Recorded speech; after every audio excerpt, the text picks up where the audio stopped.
ইমাম গাজ্জালী একবার একটি ঘটনা বলছিলেন। একদা এক ব্যক্তি জঙ্গলে হাঁটছিলেন।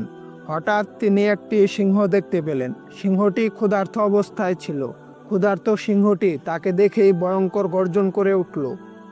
তারপর হঠাৎ করে সিংহটি তার পিছু নিতে শুরু করলো। তিনি তৎক্ষণাৎ প্রাণ ভয়ে দৌড়াতে লাগলেন। কিছু দূর গিয়ে তিনি একটি পানিহীন কুয়া দেখতে পেলেন। তিনি কোনো কিছু না ভেবেই চোখ বন্ধ করে সেই পানি শূন্য কুয়ায় ঝাঁপ দিলেন।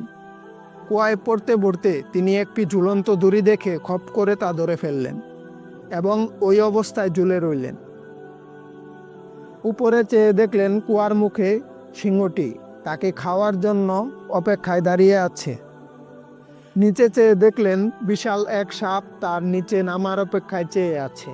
বিপদের উপর আরো বিপদ হিসেবে দেখতে পেলেন একটি সাদা আর একটি কালো ইঁদুর তার দড়িটি কামড়ে ছিঁড়ে ফেলতে চাইছে। এমন হিমশিম অবস্থায় কি করবেন যখন তিনি বুঝতে পারছিলেন না, তখন হঠাৎ করে সামনে কুয়ার সাথে লাগোয়া গাছে একটা মৌচাক দেখতে পেলেন। তিনি কি মনে করে সেই মৌচাকের মধুতে আঙ্গুল ডুবিয়ে তা চেটে দেখলেন। সেই মধুর মিষ্টতা এতই বেশি ছিল যে তিনি কিছু মুহূর্তের জন্য উপরের গর্জনরত সিংহ, নিচের হা করে থাকা সাপ আর দড়ি কাটা ইঁদুরের কথা ভুলে গেলেন। ফলে তার বিপদ অনিবার্য হয়ে দাঁড়ালো। ইমাম গাজ্জালী এই গল্পের ব্যাখ্যা দিতে গিয়ে বলেন, এই সিংহটি হচ্ছে আমাদের মৃত্যু, যে সর্বক্ষণ আমাদের তাড়িয়ে বেড়াচ্ছে। সেই সাপটি হচ্ছে কবর, যা আমাদের অপেক্ষায় আছে। দড়িটি হচ্ছে আমাদের জীবন, যাকে আশ্রয় করেই বেঁচে থাকা।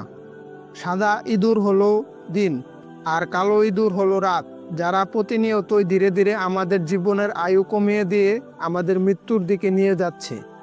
আর সেই মৌচাক হলো দুনিয়া, যার সামান্য মিষ্টতা পরোক্ষ করে দেখতে গেলেও আমাদের এই চতুর্মুখী ভয়ানক বিপদের কথা ভুলে যাওয়াটাও বাধ্য।